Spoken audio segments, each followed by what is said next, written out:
सोलापूर शहराच्या विविध विकासासाठी 882 कोटींचा निधी राज्याचे उपमुख्यमंत्री अजितदादा पवार यांनी मंजूर केल्याबद्दल सोलापूर शहर राष्ट्रवादी काँग्रेस पक्षाच्या वतीने राष्ट्रवादी काँग्रेस पक्षाचे प्रदेश उपाध्यक्ष तथा महापालिकेचे गटनेते किसन जाधव यांनी राज्याचे उपमुख्यमंत्री अजितदादा पवार यांचे आभार मानले। दरम्यान रामवाडी येथील महिला आरोग्य सर्व निदान शिबिरास 4245 माता भगिनींनी या महिला महाआरोग्य सर्वरोग निदान शिबिरास भेट देऊन लाभ घेतला। राज्याचे तरुण तडफदार उपमुख्यमंत्री तुम्हा आमांचे नेते आदरणीय नामदार अजितदादा पवार साहेब हे सोलापूर शहराच्या 3 तारखेला दौऱ्यावर आलेले होते। त्या प्रसंगी त्यांनी शासकीय आढावा बैठक घेतलं। त्या आढावा बैठकीमध्ये जाहीर केल्यानुसार आणि आम्ही राष्ट्रवादी काँग्रेस पक्षाच्या माध्यमातून गेले वर्षभर झालं आदरणीय अजितदादा साहेबांना सोलापूर शहराच्या दुहेरी पाणी पुरवठ्याच्या संदर्भातल्या सोलापूरच्या नागरिकांना ज्या अडचणी भेडसावत आहेत, जे 5 दिवस 6 दिवसात पाणी पुरवठा होतो सोलापूर शहराला, त्या संदर्भात आम्ही निवेदनाद्वारे समक्ष भेटून दादासाहेबांना सोलापूर शहराच्या दुहेरी पाण्याच्या पुरवठ्याच्या संदर्भात आपण जातीने लक्ष घालावं आणि त्याचा प्रश्न निकाली काढावा असा आम्ही विनंती वारंवार केलेली होती।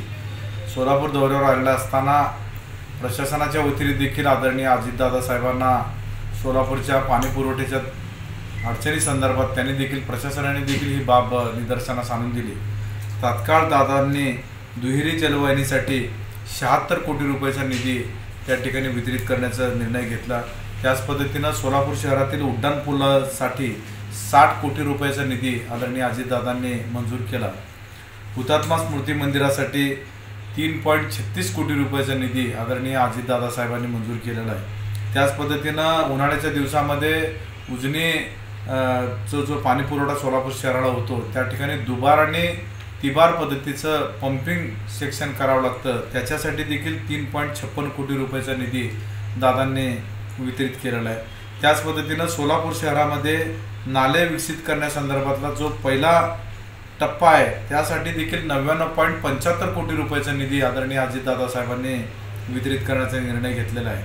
त्याच पद्धतीनं सोलापूर शहरामध्ये जे अमृत योजना 2 मध्ये पाणी पुरवठा DPR मान्यतेसाठी 882 कोटी रुपयाचा निधी आदरणीय दादांनी सोलापूर शहरासाठी वितरित करण्याचा निर्णय घेतलेला आहे। राष्ट्रवादी काँग्रेस पक्षाच्या माध्यमातून सातत्यानं सोलापूर शहराचे प्रश्न सोडवण्याचा प्रयत्न केला जातो। त्याचाच भाग म्हणून आदरणीय दादा सोलापूर शहराच्या दौऱ्यावर आलेला असताना प्रशासनाने देखील माननीय आयुक्त साहेबांनी देखील त्यांना ह्या निधी संदर्भात त्यांच्यासमोर मत व्यक्त केलं आणि दादांनी तातडीनं सांगितलं, आता आमच्या माहितीनुसार 15 मार्च ते 31 मार्चपर्यंत लोकसभेची आचारसंहिता लागण्याची शक्यता आहे। दादांनी असा शब्द दिलेला आहे की लोकसभेचा आचारसंहिता लागण्याच्या पूर्वी हा निधी सोलापूर महानगरपालिकेसाठी सोलापूर शहरातील पाणी पुरवठ्याच्या समस्या सोडवण्यासाठी, सोलापूर शहरातील नागरिकांच्या समस्या सोडवण्यासाठी हा निधी दादांनी देण्याचं अभिवचन केलेलं आहे। त्याच मी सोलापूर शहराचा एक नागरिक या नात्यानं आणि त्याच पद्धतीनं राष्ट्रवादी पक्षाचा एक कार्यकर्ता या नात्यानं मी आदरणीय दादांचं सोलापूर शहराच्या विकासासाठी आपण जो भरभरून निधी दिलेला आहे त्यासाठी मनस्वी आभार व्यक्त करतो। त्याच पद्धतीनं 3 तारखेला सोलापूर दौऱ्यावर असताना आमच्या रामवाडी परिसरामध्ये रामवाडी UPC सेंटर या ठिकाणी देखील मोठ्या प्रमाणामध्ये महिला आरोग्य शिबिर झाला दादांच्या उपस्थितीमध्ये। त्या आरोग्य शिबिरामध्ये देखील जवळपास 4200 माता भगिनींनी त्या शिबिराचा लाभ घेतला।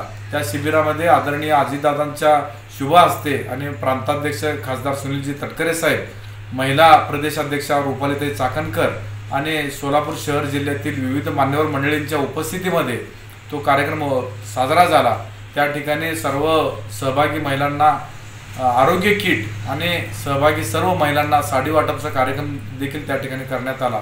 दादांनी बहुमोल वेळ असा त्या ठिकाणी त्या शिबिराला दिला, त्याबद्दल देखील मी दादांचा मनस्वी आभार व्यक्त करतो आणि सोलापूरकर या नात्यानं दादांचा मनस्वी आभार व्यक्त करतो। धन्यवाद। यावेळी हेमंत चौधरी, आनंद मुस्तारे, प्राध्यापक श्रीनिवास कोंडी, महेश निकंबे आदींची उपस्थिती होती।